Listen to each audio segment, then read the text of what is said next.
At my family reunion, my daughter-in-law rolled her eyes and said my ideas were outdated and embarrassing for their social circle.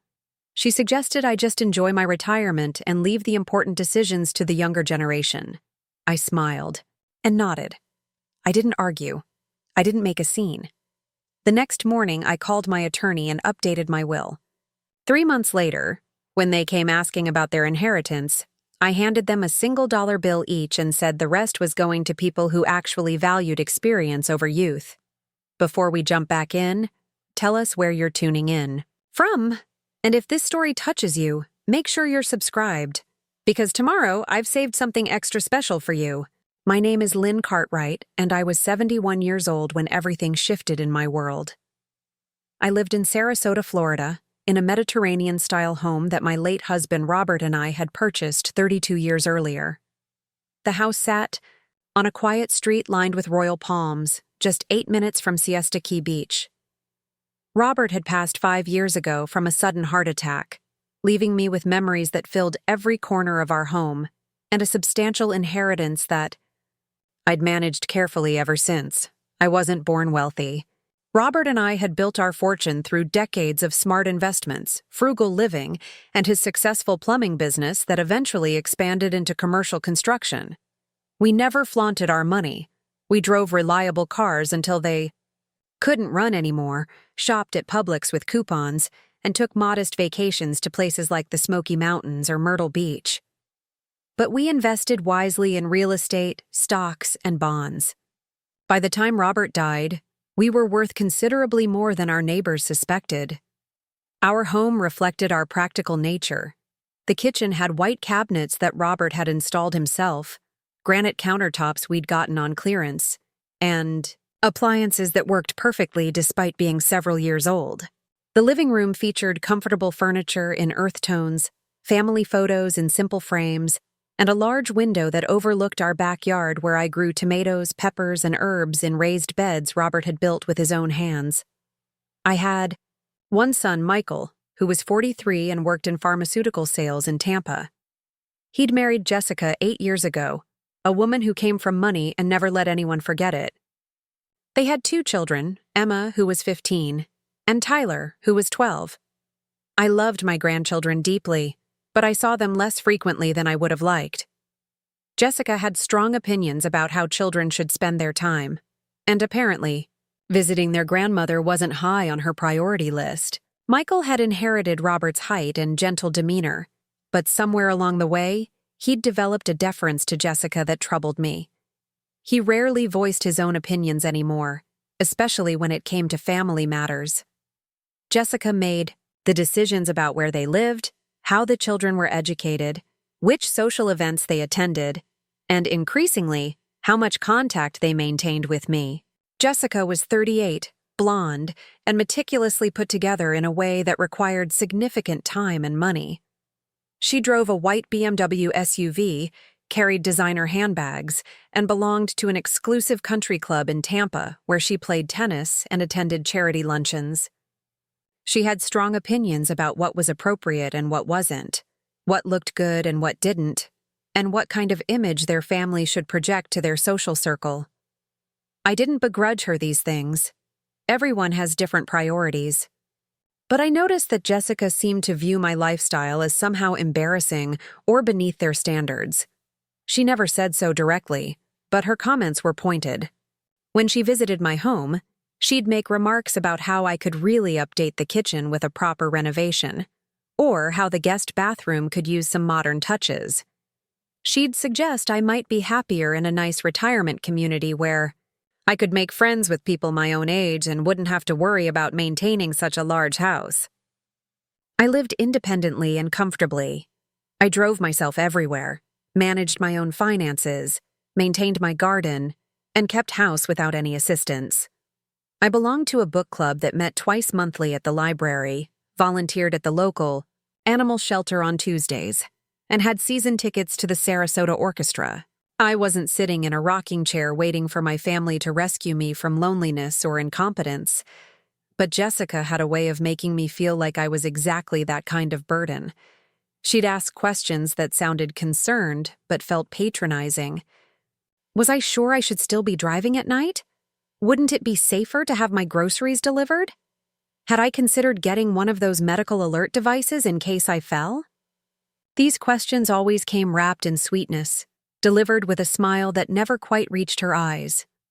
Michael seemed oblivious to the underlying condescension in his wife's tone. He'd nod along when Jessica suggested I might benefit from their guidance in making important decisions. He never defended my competence or independence. Preparing and narrating this story took us a lot of time, so if you are enjoying it, subscribe to our channel. It means a lot to us. Now back to the story. It was as if he'd forgotten that I'd raised him as a single mother for 3 years after his father died in a car accident when Michael was 7, that I'd worked 2 jobs to keep us afloat, that I'd put myself through night school to become a bookkeeper, and that I'd managed our family's finances for decades before Robert's business took off. The children, Emma and Tyler, were caught between Jessica's influence and their natural affection for me. Emma was at an age where she was easily embarrassed by anything that didn't fit her peers' expectations.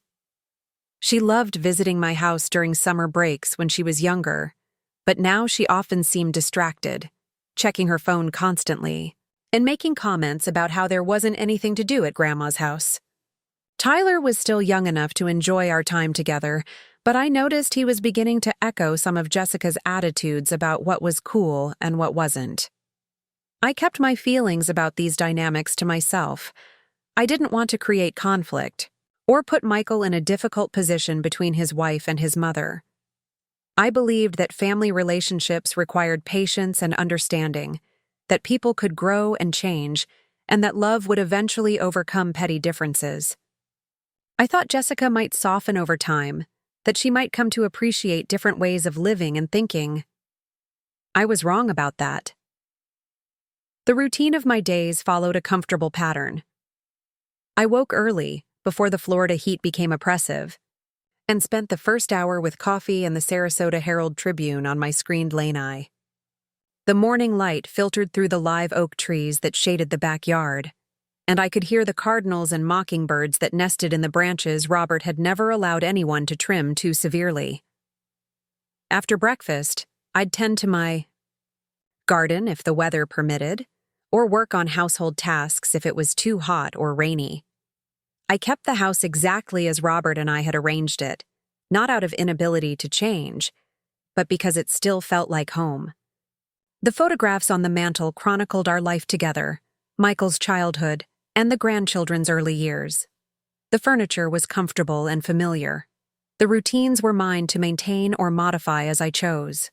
Twice a week, I drove to the Publix on Bee Ridge Road for groceries. I knew several of the cashiers by name, and they knew mine. I'd worked the same job at a different Publix for 15 years after Robert's first death, before his business became successful enough for me to stay home. These small connections mattered to me. They were part of a community I'd built over decades of living in the same place, shopping at the same stores, attending the same church.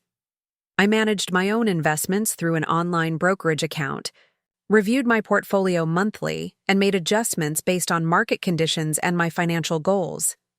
I paid my bills online, maintained my own budget, and tracked my expenses in a spreadsheet I'd created myself. I wasn't afraid of technology.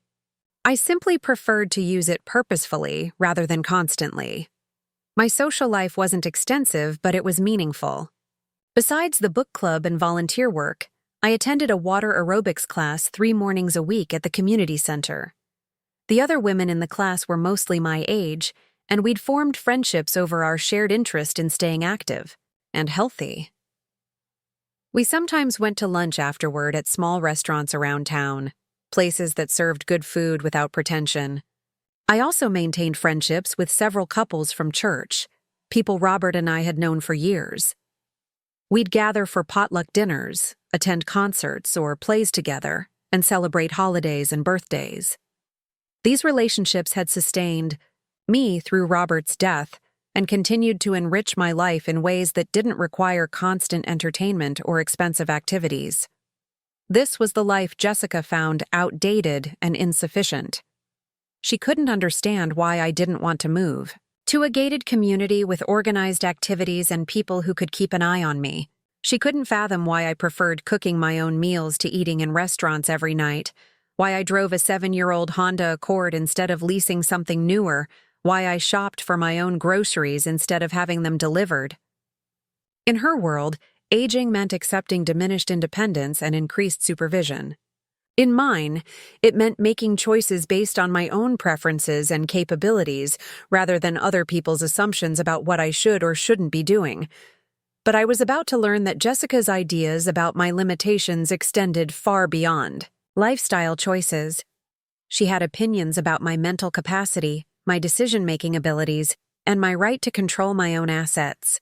She believed that being 71 automatically meant I needed guidance from younger, supposedly wiser family members who could protect me from my own poor judgment. The first real indication of how differently we viewed my autonomy came during a casual conversation about my house. Jessica had been walking through the rooms with Emma, pointing out things that could be updated or improved. She suggested I might consider selling and moving to something smaller and more manageable. When I mentioned that I had no intention of selling the house Robert and I had shared for over 3 decades, she looked at me with the kind of patient smile you might give a confused child. She said that holding on to such a large property might not be the most practical decision at my age, and that Michael and she would be happy to help me explore other options that might be more suitable for someone in my situation. The phrase, "someone in my situation," stuck with me. I wasn't in any particular situation other than being a widow who preferred to live independently in her own home. But this conversation planted a seed of concern that would grow over the following months. If Jessica believed I wasn't capable of making sound decisions about my living arrangements, what other choices did she think were beyond my abilities? And more importantly, what kind of future was she envisioning for my family relationships and my financial independence? I didn't argue with her that day. I simply said I was happy where I was and changed the subject. But something had shifted in my awareness of how my family perceived me, and I began paying closer attention to the subtle ways they treated me as less capable than I knew myself to be. The shift in how my family viewed my capabilities became more pronounced over the following months, though it happened so gradually that I almost didn't notice at first. It started with small things. When I mentioned that I was considering refinancing my mortgage to take advantage of lower interest rates, Michael frowned and suggested I should probably discuss such important financial decisions with him first. When I told them I'd booked a cruise to the Caribbean with my friend Dorothy from book club, Jessica's eyebrows shot up, and she asked if I'd considered whether traveling at my age was really wise. These comments felt like pinpricks at first, small stings that I brushed off as well-meaning concern. But they accumulated over time, creating a pattern that began to feel less like love and more like surveillance. Every decision I made was suddenly subject to their review and approval, as if turning 71 had automatically revoked my right to live my own life.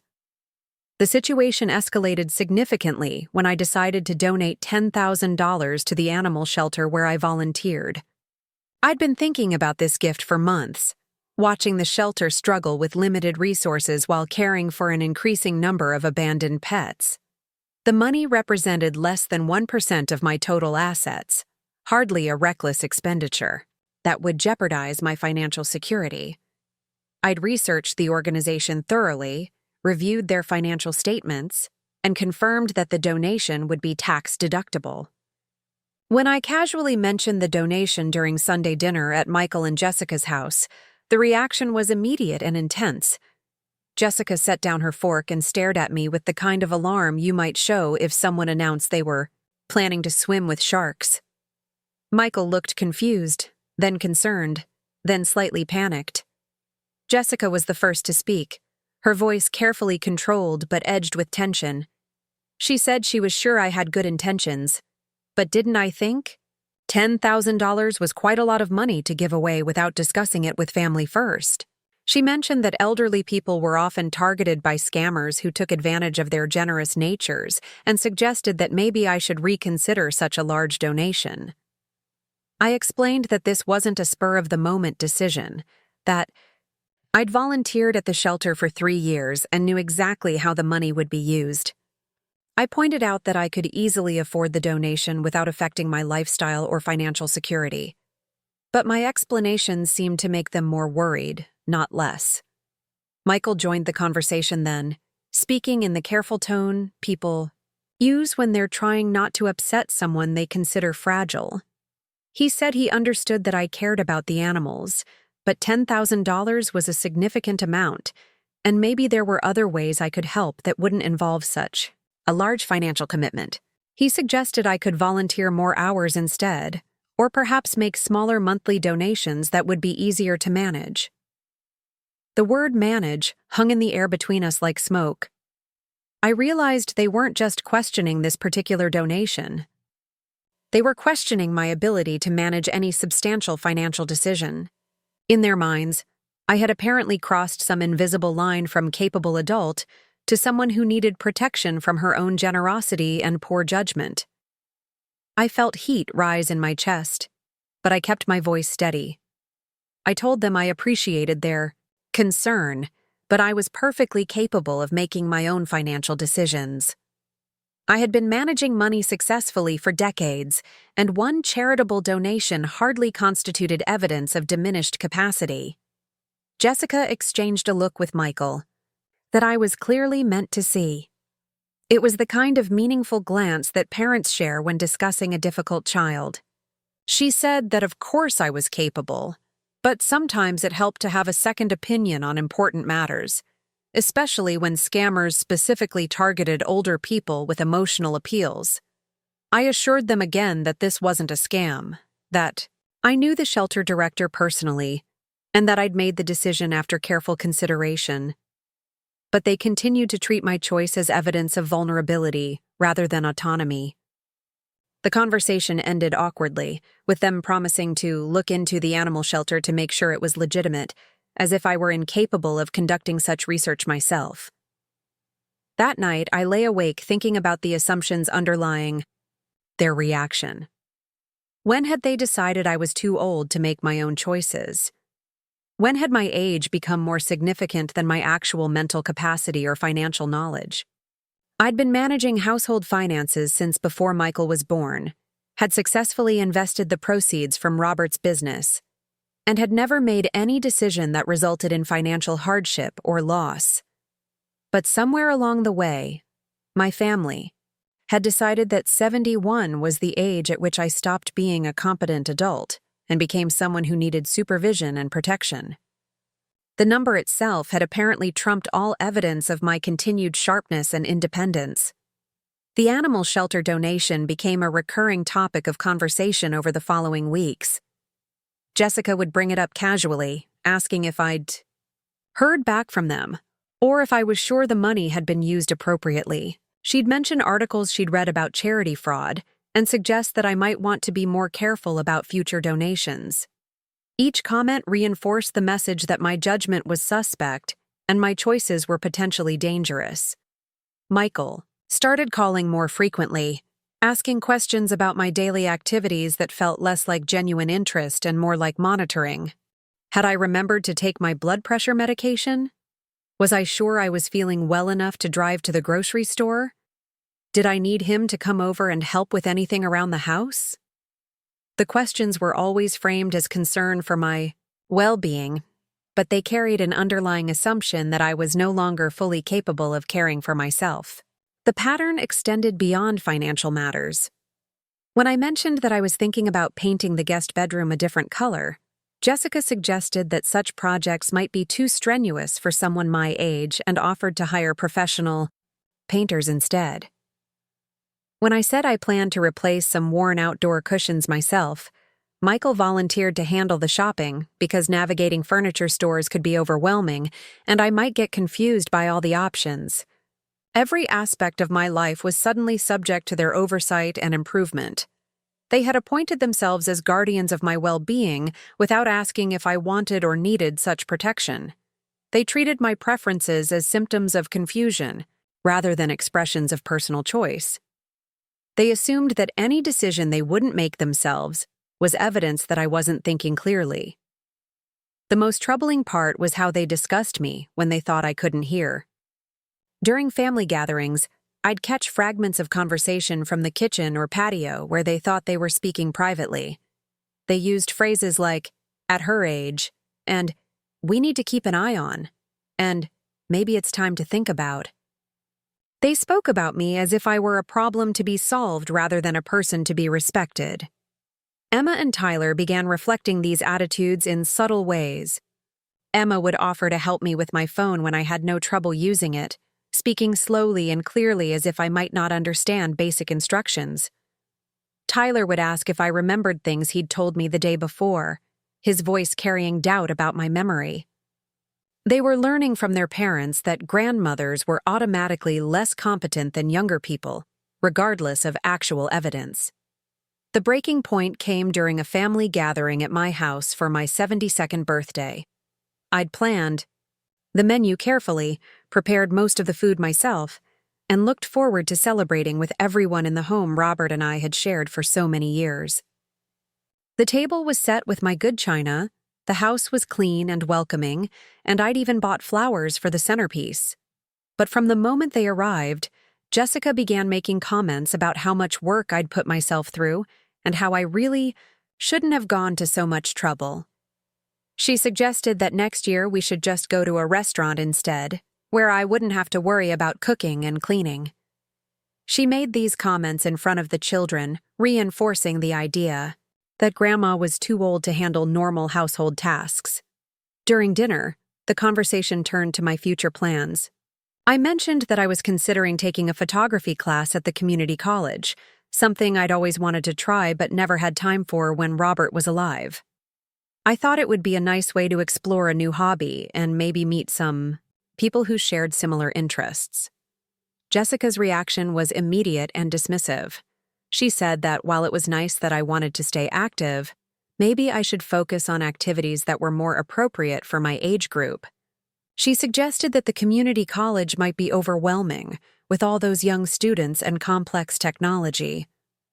Wouldn't I be more comfortable in a senior center program where the pace would be slower and the expectations more reasonable? Michael nodded along, adding that college campuses could be confusing and crowded, and maybe I should start with something simpler, like a craft class at the library. They spoke as if photography was some impossibly complex skill that required youth and technological expertise far beyond my capabilities. I felt something snap inside me. These weren't suggestions offered with love and concern. These were limitations being imposed based solely on my age, delivered with condescending smiles and patronizing tones. They had decided that reaching 72 meant I was no longer qualified to challenge myself or pursue new interests. I looked around the table at my family, at the people I'd loved and supported and sacrificed for over the decades. Emma was checking her phone, barely listening to the conversation. Tyler was playing with his food, clearly bored by adult talk.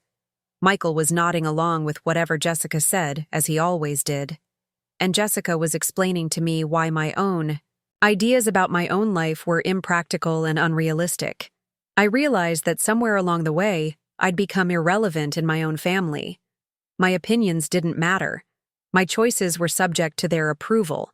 My independence was seen as a problem, to be managed rather than a right to be respected. They had mentally moved me into a category labeled elderly and incompetent, and were treating me accordingly, regardless of my actual abilities or desires. The photography class had been important to me precisely because it represented growth and learning rather than decline and limitation. I wanted to try something new, to expand my skills, to engage with the world in a different way. But my family saw only an old woman making poor decisions that needed to be corrected by younger, wiser relatives. After they left that evening, I sat in my living room surrounded by birthday cards and leftover cake, feeling more alone than I had since Robert's death. The loneliness wasn't about being physically by myself. It was about being emotionally dismissed by the people who were supposed to know and love me best. I looked at the framed photographs on the mantel, pictures of Michael as a baby, as a child, as a young man starting his career. I remembered the nights I'd stayed up when he was sick, the school events I'd attended, the college tuition I'd paid, the down payment I'd helped with when he bought his first house. I'd given decades of my life to supporting his happiness and success. And now he sat quietly while his wife explained why I wasn't smart enough to take a photography class. That night, I made a decision that would change everything. I wasn't going to argue with them anymore. I wasn't going to defend my competence or justify my choices. I wasn't going to beg for respect or plead for recognition of my autonomy. Instead, I was going to take action. Quiet, deliberate action that would demonstrate exactly how capable and clear-thinking I really was. They wanted to treat me like an incompetent old woman whose opinions didn't matter. Fine. They were about to learn what happened when someone with my experience and resources decided she'd had enough of being dismissed. I picked up the phone and called my attorney's office. It was time to update my will, and I had some very specific changes in mind. Changes that would reflect my actual values rather than their assumptions about my diminished capacity. Changes that would ensure my assets went to people and organizations that respected my judgment rather than questioned it. They thought I was too old to make important decisions. They were about to discover just how wrong they were about that. The morning after my birthday dinner, I woke with a clarity I hadn't felt in months. The fog of confusion and hurt that had been clouding. My thinking was gone, replaced by a sharp sense of purpose. I made my coffee, sat on the lanai with the newspaper, and watched the sun rise through the oak trees just as I did every morning. But everything felt different. I was done being passive. I was done accepting treatment that diminished my worth and intelligence. I called the law office of Patricia Hendricks at exactly 9 o'clock. Patricia had handled Robert's estate planning and had been our family attorney for over 15 years. She knew my financial situation intimately and had never treated me as anything other than a sharp, capable client who understood her own affairs. When her secretary put me through, Patricia's warm voice immediately put me at ease. I told her I wanted to schedule an appointment to review and update my will. Patricia didn't ask why or suggest I bring family members to the meeting. She simply checked her calendar and offered me a slot the following Tuesday afternoon. This was exactly the kind of respect I'd been missing from my own family. The assumption that I was competent to make my own decisions and handle my own business. The days between that phone call and the appointment passed slowly. I went through my normal routines, but everything felt charged with anticipation. I was planning something that would send a clear message about my mental acuity and my right to control my own assets. This wasn't revenge, exactly. It was more like a correction, a realignment of power that would demonstrate exactly who was in charge of my life and my money. I spent time thinking about what I truly valued and who had actually shown me respect and appreciation over the years. I made lists, not on paper where they might be discovered, but in my mind. I categorized the people in my life based on how they treated me, how they spoke to me, and whether they saw me as a person worthy of dignity or as a burden to be managed. The animal shelter where I volunteered was at the top of my list. The staff there had never questioned my ability to handle dogs of all sizes, never suggested I might be too frail to clean kennels or too confused to follow feeding schedules. They appreciated my reliability and treated me as a valuable volunteer, whose contributions mattered. The shelter director, Maria Santos, often asked for my opinions on policy changes and listened carefully to my suggestions. My friend Dorothy from book club was another person who respected my intelligence.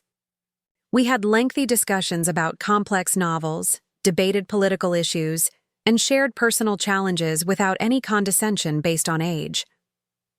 Dorothy was actually 3 years older than me, but she'd never accepted the idea that growing older meant becoming less capable or interesting. The church where Robert and I had been members for 20 years was another organization that valued my participation. I'd served on committees, helped with fundraising events, and contributed both time and money without anyone questioning my judgment or competence. The pastor, Reverend Williams, still called me when he needed advice on financial matters or administrative issues. On the other side of my mental ledger were the people who had made me feel diminished and incompetent. Michael's name was there, not because I didn't love him, but because he'd allowed his wife to treat me disrespectfully without ever defending me. He'd participated in conversations about my supposed limitations and had failed to stand up for the mother who'd raised him with strength and independence. Jessica's name was there in capital letters. She'd been the primary architect of my family's changed attitude toward me. She'd planted seeds of doubt about my capabilities and nurtured them with comments and suggestions that positioned her as the responsible adult who needed to protect everyone from my poor judgment.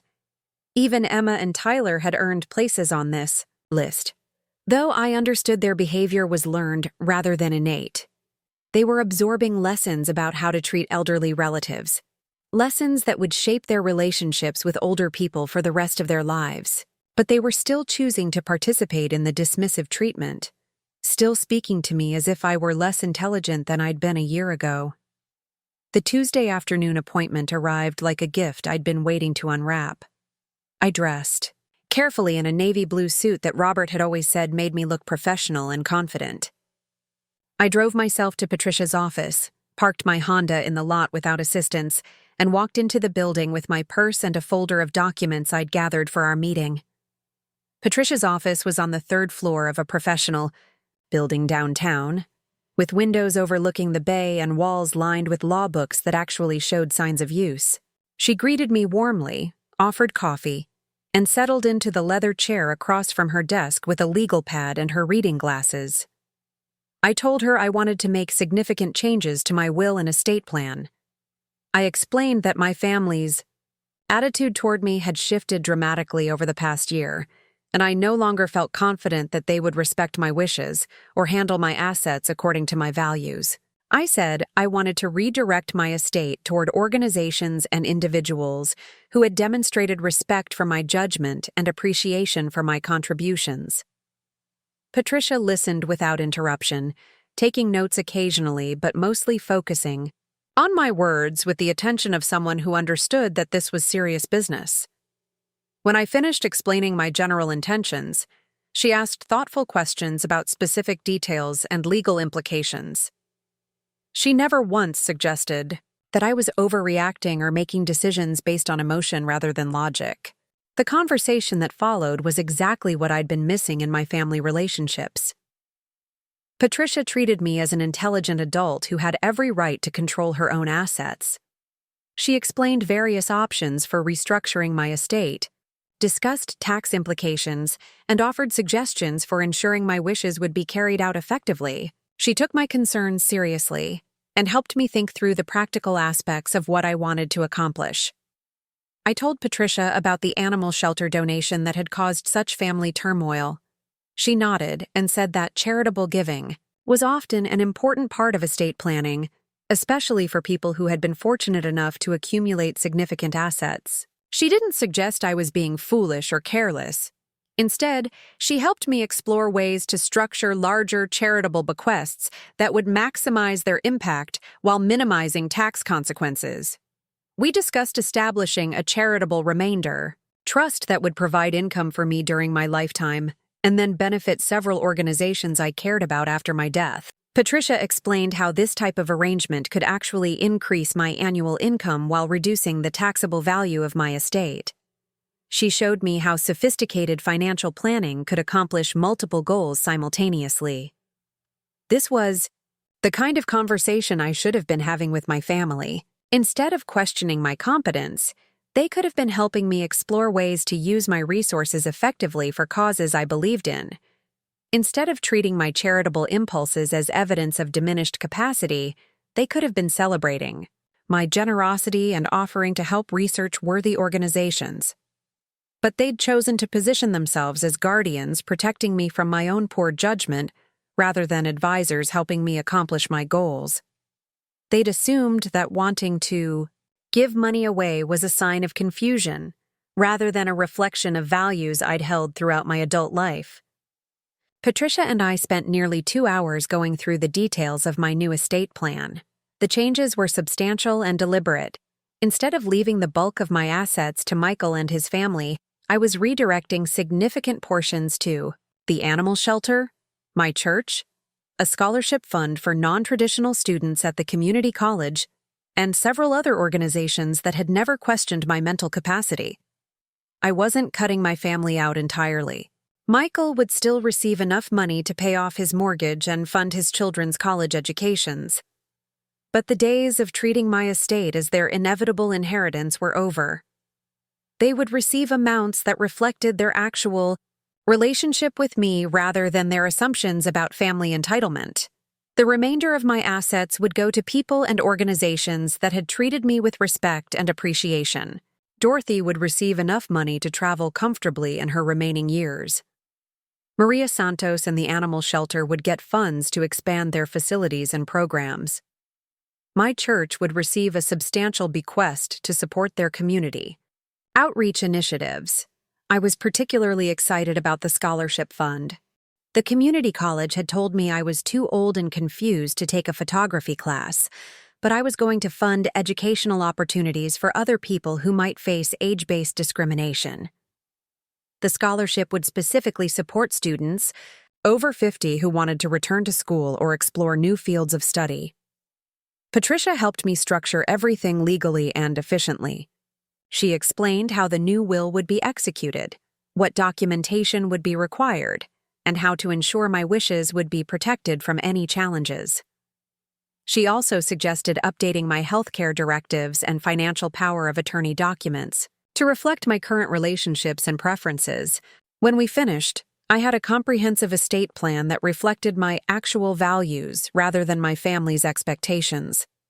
I demonstrated exactly the kind of clear thinking and careful planning they claimed I was no longer capable of. The irony wasn't lost on me that I'd accomplished in one afternoon what they'd spent months suggesting I couldn't handle. Patricia walked me to the door and shook my hand firmly. She said she'd have the documents prepared within a week and would call when they were ready for my signature. She treated me exactly as she would any other competent client handling important business.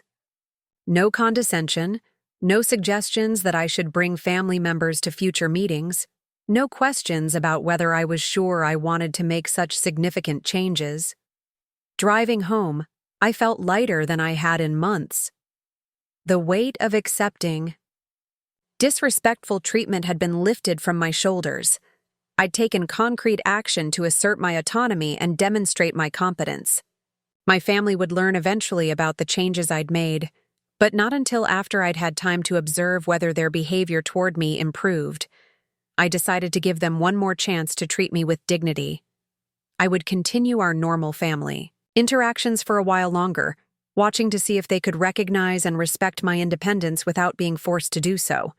But now I had a backup plan, a way to ensure my assets would support my values regardless of how my family chose to behave. The photography class was still available when I checked the community college website that evening. The instructor was a professional photographer who'd worked for National Geographic before retiring to Sarasota. The curriculum included both technical skills and artistic development, with opportunities to work in the college's digital lab and participate in student exhibitions. I registered online, paying the tuition with my credit card and selecting the section that met Tuesday and Thursday mornings. I didn't ask anyone's permission or opinion. I simply enrolled in the class I wanted to take and looked forward to learning something new and challenging. When I received the confirmation email, I printed it out and placed it on my refrigerator where my family would see it during their next visit. I wasn't going to announce my enrollment or defend my choice. I was simply going to live my life according to my own preferences and let them react however they chose. The next few days passed peacefully. I continued my normal routines, tending my garden, shopping for groceries, attending water aerobics, and volunteering at the animal shelter. But everything felt different now. I was no longer waiting for my family's approval or trying to prove my competence to people who'd already decided I was incompetent. I had reclaimed control over my own life and assets. I'd demonstrated my ability to handle complex financial and legal matters without supervision or assistance. I'd made decisions that reflected my actual values rather than other people's expectations. Most importantly, I'd stopped accepting treatment that diminished my dignity and worth. I was ready to see how my family would respond to the new Lynn, the one who didn't apologize for her choices or seek permission for her decisions. They were about to discover that dismissing someone based on age alone was a costly mistake, especially when that someone controlled substantial financial resources and had access to excellent legal advice. The ball was now in their court. They could choose to treat me with the respect I deserved, or they could continue their patronizing behavior and eventually discover the consequences of their choices. Either way, I was no longer going to be a passive participant in my own diminishment. The photography class began 3 weeks after my visit to Patricia's office, and from the moment I walked into the bright studio classroom, I knew I'd made the right decision. The instructor, Professor Martinez, was a woman in her early 60s with silver hair pulled back in a practical ponytail and hands that moved expressively as she explained the basics of composition and lighting. She treated every student with the same level of respect and expectation, regardless of age. The class included a mix of people from their 20s to their 70s, all united by curiosity about photography rather than divided by generational assumptions. Nobody questioned whether I belonged there or suggested I might find the material too challenging. We were simply students learning together, each bringing our own perspectives and experiences to the creative process. During the first week, we covered camera basics and composition rules. I discovered I had a natural eye for finding interesting angles and capturing unexpected moments. Professor Martinez praised a shot I'd taken of morning light filtering through my garden gate, calling it sophisticated and emotionally resonant. When was the last time someone in my family had described anything I did as sophisticated? The technical aspects came easier than I'd expected. The digital cameras were more intuitive than Jessica had suggested, and the computer software for editing photos was actually simpler than the investment programs I used to manage my portfolio. By the third class, I was helping some of the younger students troubleshoot problems with their equipment settings. Meanwhile, my family remained unaware of my legal maneuverings, but had begun to notice my new confidence. During Sunday dinner, at their house, Jessica made her usual suggestions about activities that might be more appropriate for someone my age. I simply smiled and changed the subject instead of defending my choices. When Michael asked if I needed help with any household maintenance projects, I thanked him politely and said I had everything under control. The shift in my responses seemed to confuse them. They'd grown accustomed to my explanations and justifications, my attempts to prove my competence through detailed descriptions of my thought processes. Now I was simply living my life without seeking their approval, and they didn't quite know how to interpret this change. Jessica tried a different approach. During one visit, complimenting my appearance and asking if I'd been taking better care of myself lately. She said I seemed more energetic and suggested that maybe I was finally adjusting to the realities of aging. The comment revealed her assumption that my previous frustration had been about denial rather than about being treated disrespectfully. Emma noticed the photography class confirmation on my refrigerator and asked about it with genuine curiosity. I explained what we were learning and showed her some of the pictures I'd taken around the house and garden. She seemed surprised by the quality of the images and asked if I'd used special filters or editing software. When I told her I'd learned the techniques in class, she looked impressed rather than skeptical. Tyler was fascinated by the macro lens I'd purchased for close-up photography. I showed him how to capture detailed images of flowers and insects, and he spent an hour in my garden taking pictures of butterflies and beetles. For the first time in months, we had an interaction that wasn't colored by assumptions about my limitations. We were simply sharing an interest in something creative and engaging. These small moments of normal interaction reminded me why I loved my grandchildren and wanted to maintain a relationship with them. They were capable of seeing me as a whole person when they weren't being influenced by their parents' attitudes. But those influences were strong, and I watched them catch themselves being too enthusiastic about my capabilities, as if they'd been taught not to encourage my independence too much. The turning point came during a family barbecue at my house. In late September, I'd invited everyone over to celebrate the beautiful weather and to share some of the harvest from my garden. I'd prepared most of the food myself, set up tables on the patio, and arranged flowers from my yard in mason jars as centerpieces. Jessica arrived with a store-bought salad and immediately began commenting on how much work I'd gone to and how I really shouldn't have taken on such a big project by myself. She said this in front of Maria Santos, whom I'd invited along with her teenage daughter Carmen. Maria had been helping me document the growth and changes in my garden over the months. We'd worked together at the animal shelter. Maria looked puzzled by Jessica's comments, since she'd watched me organize much larger events at the shelter and handle complex logistics without any difficulty. Carmen, who was 17 and interested in photography, had brought her camera to take pictures of my garden for a school project about community volunteers. The contrast between how these guests treated me and how my family behaved was stark and unmistakable. Maria asked thoughtful questions about my plant varieties and garden design. Carmen showed genuine interest in my photography hobby and asked for advice about camera settings for outdoor portraits. They engaged with me as a knowledgeable person whose opinions and expertise had value. Meanwhile, Jessica continued making comments about how I shouldn't tire myself out with too much entertaining and how Michael could help me clean up afterward so I wouldn't have to worry about the dishes. She spoke as if I were hosting my first dinner party, rather than continuing a tradition I'd maintained for decades.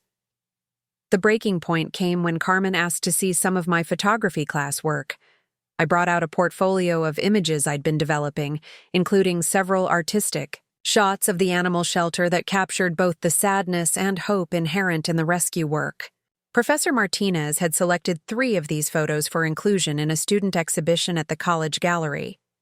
Carmen and Maria studied the images with genuine appreciation, discussing composition techniques and the emotional impact of different shots. Carmen said she hoped she could develop such a sophisticated eye for storytelling through photography.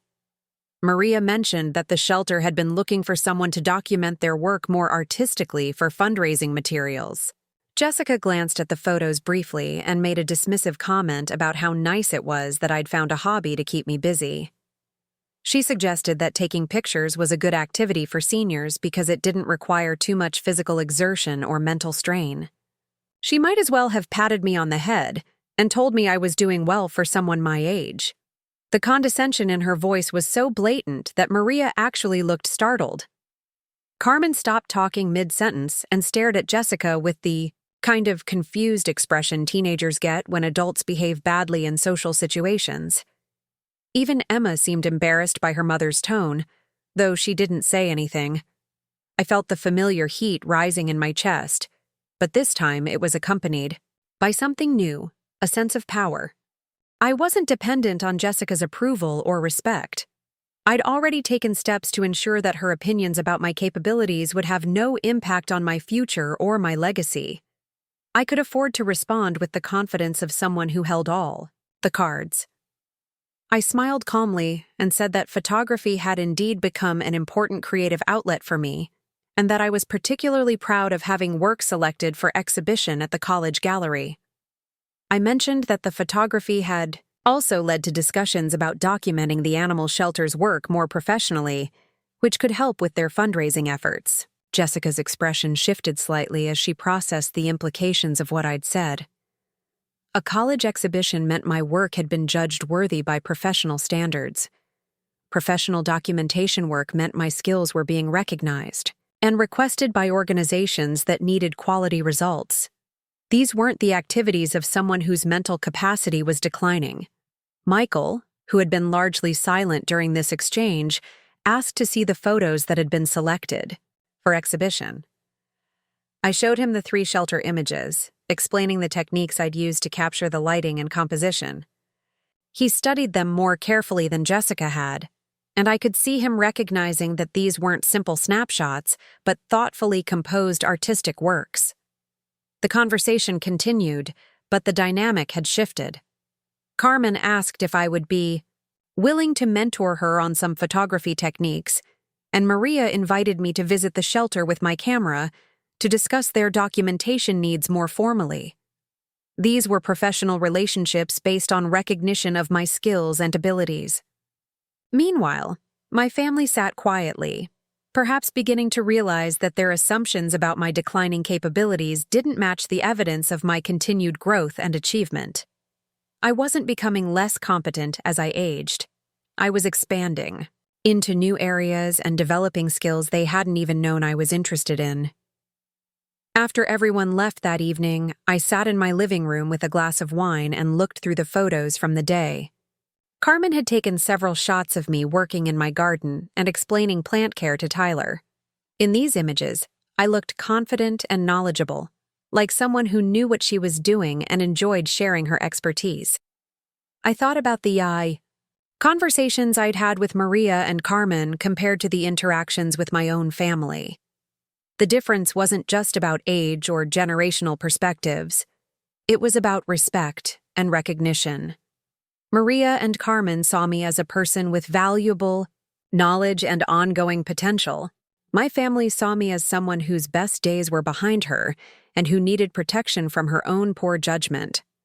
The photography exhibition opening was scheduled for the following month, and I decided to invite my family to attend. This would be their opportunity to see me recognized for current achievements rather than past contributions. They would witness other people treating me as an accomplished individual whose work deserved serious attention. I also planned to make an announcement at the exhibition opening that would demonstrate my continued engagement with the world beyond their assumptions.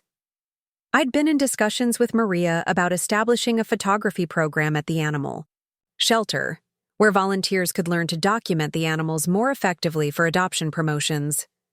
The program would require funding, coordination, and ongoing management, exactly the kind of complex project my family claimed I was no longer capable of handling. The pieces were falling into place for a demonstration that would be impossible for them to dismiss or explain away. They could continue treating me as an incompetent elderly woman if they chose, but they would have to do so in the face of mounting evidence that their assumptions were completely wrong. More importantly, I would have proof that respect and recognition were available to me outside of family relationships. I didn't need my son and daughter-in-law to validate my worth or capabilities. Other people could see my value clearly, and those were the relationships I would choose to nurture and invest in going forward. The exhibition opening would mark the beginning of a new chapter in my life, one where I was recognized for who I was becoming rather than dismissed for who they thought I used to be. And if my family couldn't adapt to this reality, they would discover that their assumptions about inheritance and family obligations were as outdated as they claimed I was. The exhibition opening arrived on a crisp October evening, and I dressed carefully in a burgundy silk blouse and black slacks that made me feel both elegant and confident.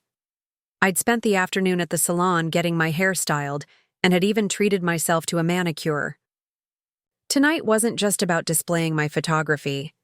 It was about presenting myself as the accomplished, vibrant woman I knew myself to be. The college gallery was already buzzing with activity when I arrived. Students, faculty, and community members moved through the space with wine glasses in hand, studying the various photographic works on display. My 3 pieces were mounted in the center section, professionally framed and lit with spotlights that made the colors rich and dramatic. Professor Martinez found me within minutes of my arrival and introduced me to several people as one of our most talented students, without any qualifier about my age. A local art critic asked thoughtful questions about my technique and vision. 2 other photographers wanted to discuss my approach to lighting in shelter environments. I was being treated as a serious artist whose work merited professional attention. Michael and Jessica arrived 30 minutes late, looking somewhat out of place in their business attire among the more casually dressed gallery visitors. Emma had chosen not to come, claiming homework obligations. But Tyler was with them, carrying a small bouquet of flowers they'd apparently picked up at a grocery store on the way. They approached my photographs cautiously, as if unsure how to respond to seeing my work displayed alongside pieces by students decades younger than me. Other gallery visitors were gathered around my images, discussing composition and emotional impact with the kind of serious attention reserved for work they considered genuinely impressive. Jessica studied the photographs for several minutes. Without speaking, her expression unreadable. Michael stood beside her, clearly trying to process what he was seeing. These weren't the amateur snapshots they might have expected from someone they considered too old for college classes. These were sophisticated artistic works that demonstrated technical skill and creative vision. A woman I didn't recognize approached and complimented me on the shelter series, saying the images captured both vulnerability and resilience in ways that would be powerful for fundraising and awareness campaigns. She introduced herself as the Director of Development for the Humane Society and said she'd like to discuss commissioning similar work for their organization. This conversation took place directly in front of my family, providing them with concrete evidence that my photography wasn't just a hobby to keep me busy, but a skill with professional applications and market value.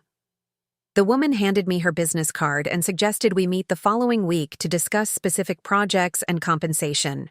Tyler tugged on my sleeve and whispered that he thought my pictures were really good and that he wanted to learn more about photography himself. I squeezed his hand and promised to teach him some techniques when he visited next time. At least one member of my family was capable of recognizing and appreciating my achievements without qualification or surprise. The evening's highlight came when Maria Santos arrived with Carmen and 3 other teenagers from their high school photography club. They'd come specifically to see my work and to discuss the mentorship program we'd been developing. Carmen had brought examples of her own recent photographs, and we spent 20 minutes reviewing her images and talking about areas for improvement. The sight of me teaching and mentoring younger photographers while my own family stood awkwardly nearby must have been jarring for Michael and Jessica. Here was clear evidence that other people valued my knowledge and sought my guidance, that I was growing and contributing rather than declining and withdrawing. Maria announced that the Animal Shelter Board had approved funding for the photography program I'd proposed, and that I would be serving as the lead instructor starting in January. The program would train volunteers to create more effective promotional materials while also providing photography education to community members who couldn't afford formal classes. This announcement represented everything my family had claimed. I was no longer capable of handling program development, budget management, teaching responsibilities, and ongoing coordination with multiple organizations. Yet here was an official appointment to a leadership role based on demonstrated competence and recognized expertise.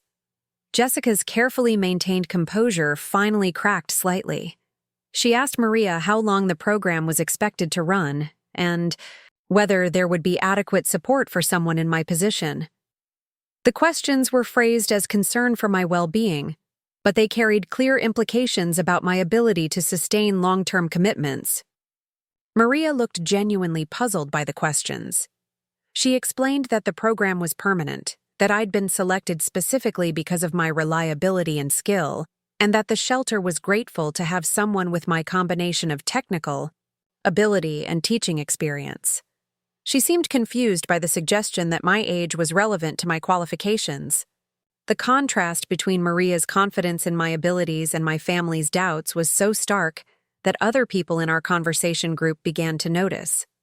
Professor Martinez joined us and mentioned that several of her colleagues had expressed interest in my work and that there might be opportunities for solo exhibitions in the future. This was the moment I'd been waiting for.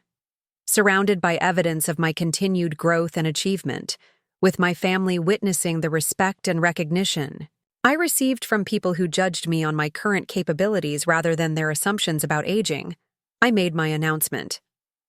I told Maria and Professor Martinez that I'd been thinking about how to ensure the sustainability of programs like the photography initiative beyond my own involvement.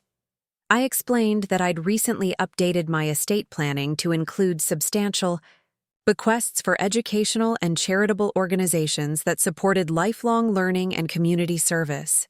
The comment was casual, delivered as part of a broader conversation about philanthropic priorities, but I watched my family's faces carefully as they processed the implications.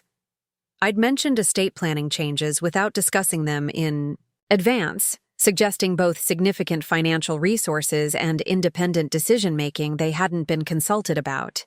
Michael's expression shifted from confusion to concern. He stepped closer and asked quietly if I'd made changes to my will recently. I smiled and said yes, that I'd worked with Patricia Hendricks to ensure my assets would support causes I cared about and people who shared my values. Jessica's face went pale. She asked if we could discuss this privately, but I declined gracefully, saying there wasn't really anything to discuss. I'd simply updated my estate plan to reflect my current priorities and relationships, which seemed like the responsible thing to do. The rest of the evening continued with normal gallery conversation, but I could see my family processing what they'd learned. I was clearly more competent and engaged than they'd believed. I had professional relationships they knew nothing about. I was making financial decisions without their input or approval. Most significantly, I was planning to distribute my assets, based on who respected and valued me rather than family obligations alone. After the gallery event, I drove myself home while my family followed in their car. They'd offered to drive me, but I'd politely declined, demonstrating once again that I was perfectly capable of handling my own transportation and didn't need their assistance or supervision. They arrived at my house 10 minutes after I did and asked if we could talk. I invited them in and served coffee in the living room where we'd had so many conversations about my supposed limitations over the past months. Michael began by saying he'd been impressed by my photography and hadn't realized how seriously I'd been pursuing the classes. He seemed genuine in his surprise and appreciation, though it was telling that he was surprised by my competence rather than proud of my achievement. Jessica was more direct. She asked about the estate planning changes and whether I'd considered the impact on Emma and Tyler's future education funding. I assured her that I'd planned carefully for the children's needs while also supporting causes that mattered to me. When she pressed for specifics about how much money would go to charity versus family members, I smiled and said that was between me and my attorney. I explained that the new will reflected my values and the relationships that had been most meaningful to me in recent years. The conversation that followed was uncomfortable but necessary. They expressed concern about my decision-making process and suggested that major financial changes should be discussed with family members. I reminded them that for months they'd been treating me as someone whose judgment couldn't be trusted, whose choices needed their approval, and whose independence was a problem to be managed. I told them that if they wanted to be consulted about my decisions, they needed to start treating me as someone whose opinions mattered. If they wanted to benefit from my estate, they needed to demonstrate the kind of respect and appreciation I received from other people in my life. The discussion continued for over an hour, with Jessica arguing that family obligations should take precedence over charitable giving, and Michael trying to find middle ground between his wife's position and his growing recognition that he'd misjudged his mother's capabilities. Finally, I stood up and said I was tired and ready for them to leave. I explained that my will was legally executed and reflected my carefully considered wishes. If they wanted to rebuild our relationship, based on mutual respect rather than patronizing concern, I was open to that possibility. But the days of accepting dismissive treatment in exchange for promised inheritance were over. Tyler hugged me goodnight and whispered that he thought I was the coolest grandmother in Florida. Emma, who had been largely silent throughout the conversation, asked if I would teach her some photography techniques during Christmas break. These small gestures from my grandchildren gave me hope that the next generation might be more capable of seeing past age to recognize individual worth. 3 months later, Michael called to tell me that he and Jessica were getting divorced. He said he'd been doing a lot of thinking about respect and relationships, and that watching how other people treated me compared to how his wife had behaved had opened his eyes to problems in his marriage that went far beyond attitudes toward aging. He asked if we could start over, if he could rebuild a relationship with me based on who I actually was, rather than who he'd been told I was becoming. I said yes, but that it would take time to repair the damage that had been done. Jessica moved back to Tampa with the children, and I saw them occasionally for holidays and special events. She never apologized for her treatment of me, but she stopped making suggestions about what I should or shouldn't be doing with my life. The photography program at the animal shelter became one of the most successful volunteer initiatives they'd ever implemented. We trained over 50 people in the first year and dramatically improved adoption rates through better promotional photography. I was featured in the local newspaper as an example of how retirement could be a time for new beginnings rather than gradual decline. I kept my updated will exactly as I'd written it. My estate would support organizations and individuals who had treated me with dignity and respect, while family members who had participated in my diminishment would receive token amounts that reflected their actual contribution to my happiness and well-being. 6 months after the exhibition opening, I received a letter from Emma, now 16 and living with her mother in Tampa. She thanked me for teaching her that aging didn't mean accepting limitations others tried to impose, and said she hoped to be as independent and accomplished as I was when she reached my age. That letter sits framed on my desk next to my camera and the business cards of people who value my work and expertise. It reminds me that respect is something you teach people to give you, and that sometimes the most loving thing you can do for family members is show them the consequences of their choices. I'm 73 now, still taking photography classes, still volunteering at the animal shelter, and still making my own decisions about how to live and how to distribute the wealth I've accumulated. The people who respect my autonomy benefit from my resources and attention. The people who assumed I was too old to matter learned otherwise, though some learned too late to change the outcome. My story isn't about revenge. It's about refusing to accept treatment that diminishes your worth based on assumptions rather than evidence. It's about demonstrating your capabilities rather than arguing about them. Most importantly, it's about ensuring that your legacy reflects your values rather than other people's expectations. They said I was outdated. I showed them that wisdom and capability don't expire with age, but respect and inheritance certainly can. Up next, you've got 2 more standout stories right on your screen. If this one hit the mark, you won't want to pass these up. Just click and check them out.